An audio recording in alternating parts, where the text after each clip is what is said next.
Yo, what's going on, guys? It's Deity. Welcome to my Ultimate Enhanced Shaman guide. In this video, I'm going to be teaching you how to play the Elements build in both Mythic Plus and Raid. This video features one of 3 builds that are all a part of my Ultimate Enhanced Shaman guide for Dragonflight. So if you're interested in checking out the other 2 builds, you can find the playlist here. This build, as well as the other builds, have been very well tested by both me and my enhancement friend Tiggle. So we would both very much appreciate if you would follow our Twitch. You can find Tiggle's Twitch at twitch.tv/TiggleBTW, and you can find my Twitch at twitch.tv/LFDeity.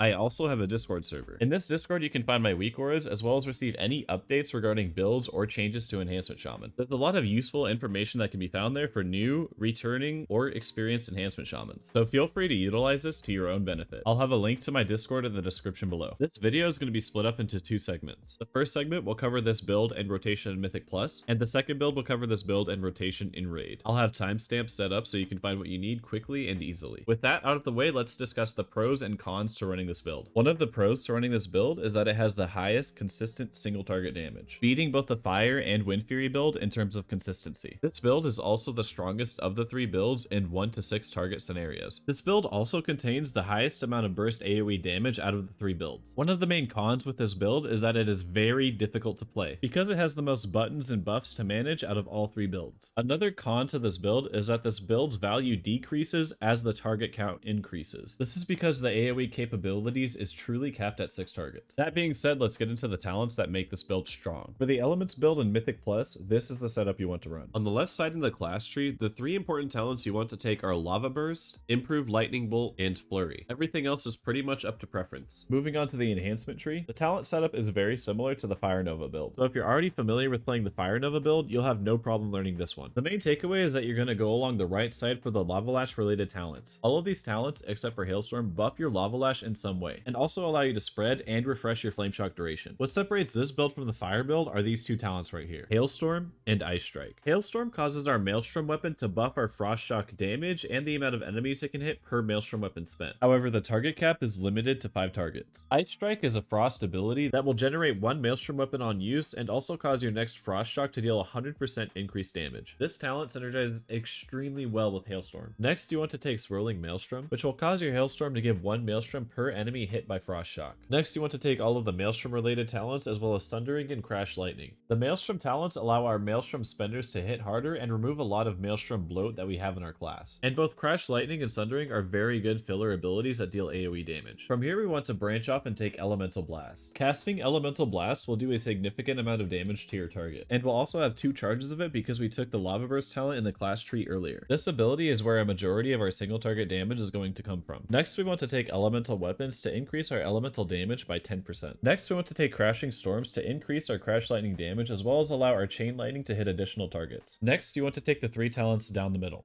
Feral Spirits, Witch Doctor's Ancestry, and Elemental Spirits. Feral Spirits is a baseline cooldown that we can use to do single target damage. However, when we pair this with Elemental Spirits, our wolves will be imbued with fire, frost, or lightning effects. And depending on which buffs spawn when you use Feral Spirits, you'll be aiding the damage of that school type. Witch Doctor's Ancestry will increase our chance to gain Maelstrom, and when we gain Maelstrom, it will reduce the cooldown of our Feral Spirits. The last 3 talents you want to take are Primordial Wave, Primal Maelstrom, and Splintered Elements. Casting Primordial Wave will apply a Flame Shock to your target and cause your next Lightning Bolt to hit all targets affected by your Flame Shock. Primal Maelstrom will cause your Primordial Wave to generate 10 Maelstrom weapon after casting it. And Splintered Elements will cause each Lightning Bolt generated by Primordial Wave to grant 10% haste for 12 seconds. Now that we've gone over the talents and their effects, let's get into the rotational part of this Mythic Plus build. Your opener should go as follows. When walking up to a pack, you want to start by Flame Shocking a target, then immediately follow that up with Feral Spirits. After that, you want to cast Primordial Wave on a different target, then spread that Flame Shock with Lava Lash. Then, with the 10 Maelstrom that you got from Primordial Wave, use Lightning Bolt. Follow that up with an Ice Strike and then a Hailstorm buffed Frost Shock. And from here, you should follow up with a Crash Lightning and Sundering, just to add more to that burst window. From this point on, you want to follow this priority list. Keep your Feral Spirits on cooldown. Always keep Primordial Wave on cooldown and immediately follow that up with a 10 stack Lightning Bolt. When you cast this buffed Lightning Bolt, make sure you have the maximum number of Flame Shocks out in order to maximize the amount of damage and haste you can get. From here, if you have hot hands, you want to constantly Lava Lash a new target to apply a new Lashing Flames debuff.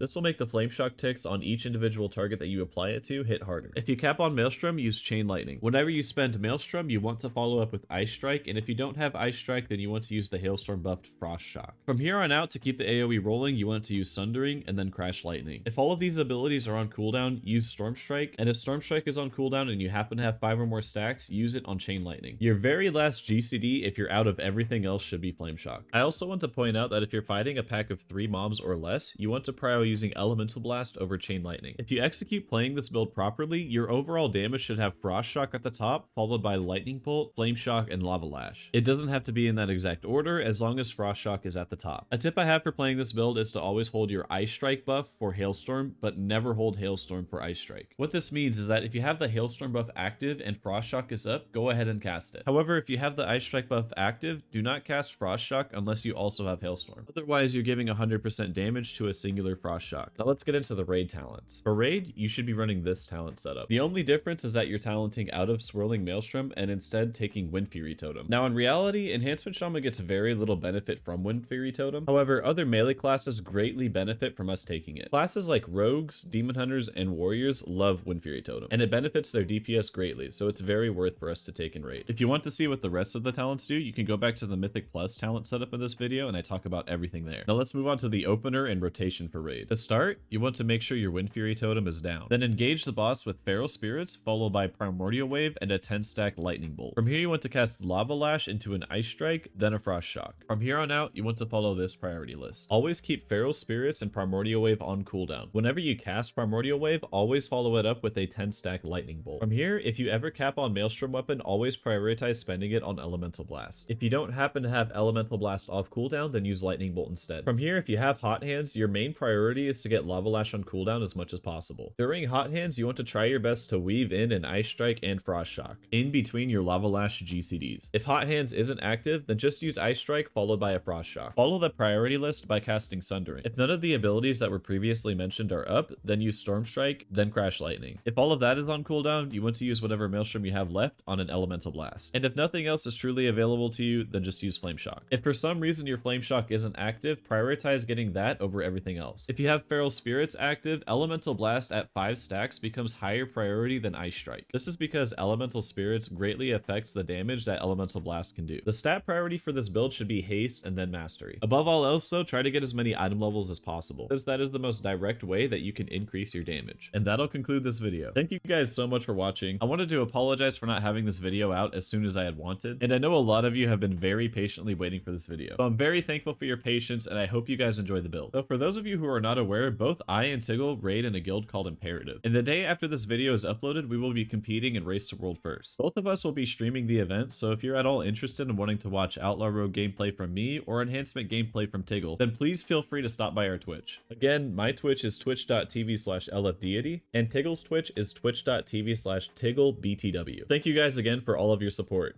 Good luck and have fun.